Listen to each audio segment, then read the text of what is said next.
Hey everyone, welcome back to another Wheel Wednesday video on the Project Maynardstang YouTube channel.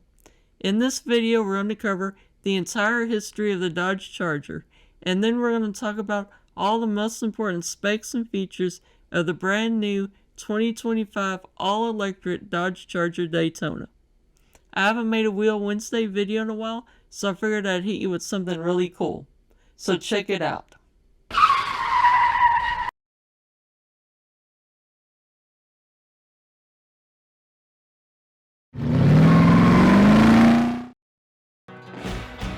In the mid-60s, Dodge had a major problem.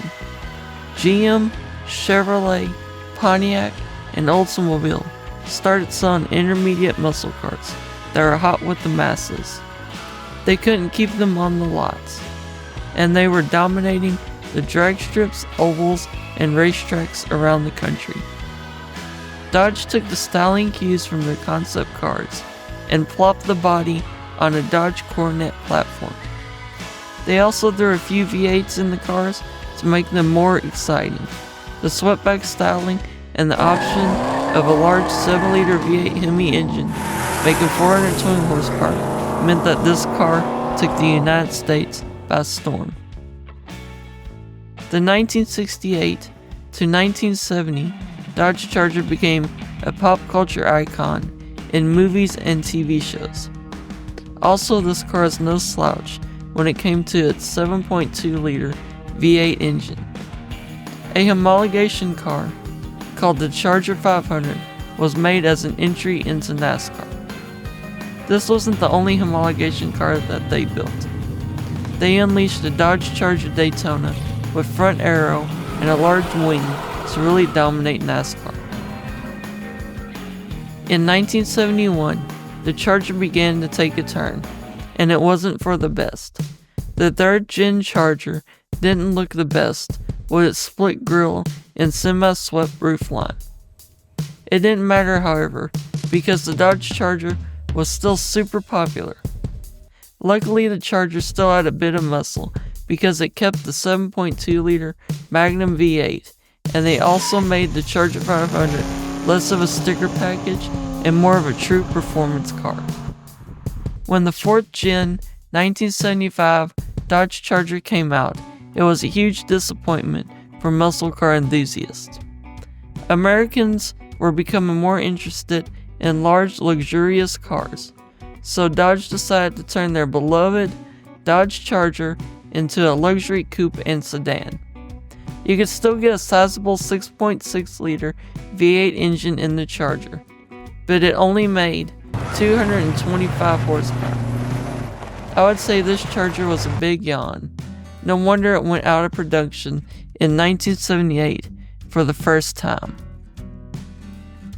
In 1981, the Dodge Charger came back, and it was not what anyone would have thought. It was a front-wheel drive economy car.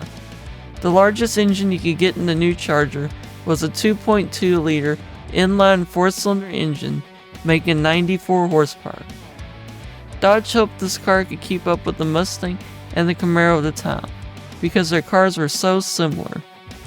To spice the car up, Dodge called up Carroll Shelby to make a special version called the Shelby Charger. To make it a little more exciting, they tuned the engine up to 107 horsepower. Woo! That's blistering fast. Right before the car went out of production, Shelby bought the last of them and made a GLHS model. This time the engines were tuned to 175 horsepower, which was quick for an engine that size and a car that small. Unfortunately, this model wasn't as popular and it went out of production again in 1987. In 2005, Daimler Chrysler unleashed the Dodge Magnum and Chrysler 300 into the world. The Magnum was a retro-styled wagon, and the 300 was a full-size sedan. With their front-wheel drive architecture and their full size, buyers couldn't get enough, and it won 2005 Car of the Year. When they saw how great the Magnum and 300 did, they decided to bring back the Charger, giving Dodge a full-size sedan version of their Magnum wagon. The Charger came out with a menacing front grille design and the classic Coke bottle curves that were so popular in the late 60s. The new Charger was muscular too, because it could be optioned with up to 425 horsepower, 6.1 liter Hemi V8 in the SRT model. The Charger was back, baby. Dodge went through 2 more designs of their new Charger, but it wasn't until the final variant of this car when things went insane. In 2015, Dodge released the Hellcat version of the Charger, featuring a 6.2 liter Hemi V8 engine with a supercharger strapped to the top, making 707 horsepower.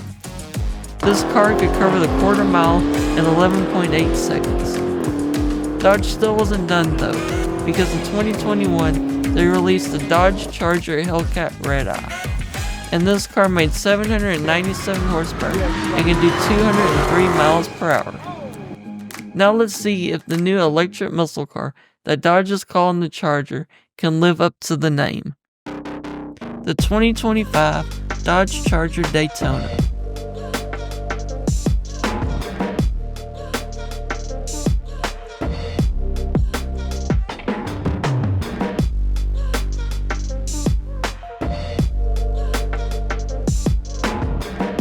The Charger Daytona has a 100.5 kilowatt hour high voltage battery and twin 335 horsepower electric motors with 1 driving the front wheels and 1 driving the rear wheels, creating a combined 670 horsepower and 627 pound-feet of torque.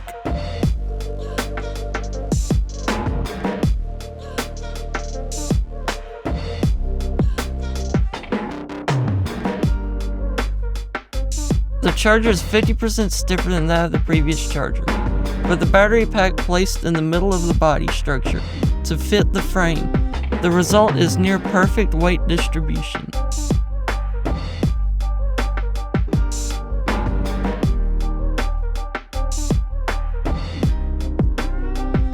The Charger's high-performance brakes come with 6-piston front and 4-piston rear calipers, along with 16-inch vented front and rear rotors. You can use the paddle shifters to adjust the level of regenerative braking.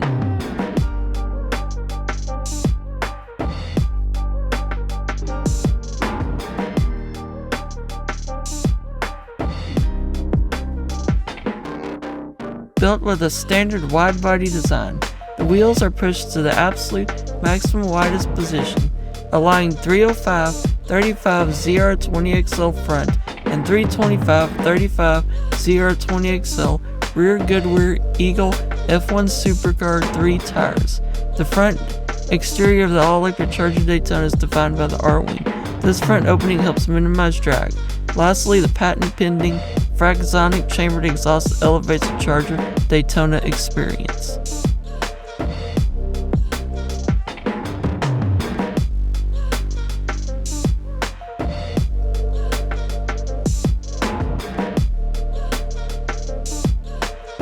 The Charger's interior has a layered dash design, borrowed from the Charger of the late 1960s, and the pistol grip shift lever. Also, there are digital displays and adjustable ambient lighting with bucket seats up front. Cargo room should be generous, as both the 2- and 4-door models feature a rear liftback design rather than a standard trunk.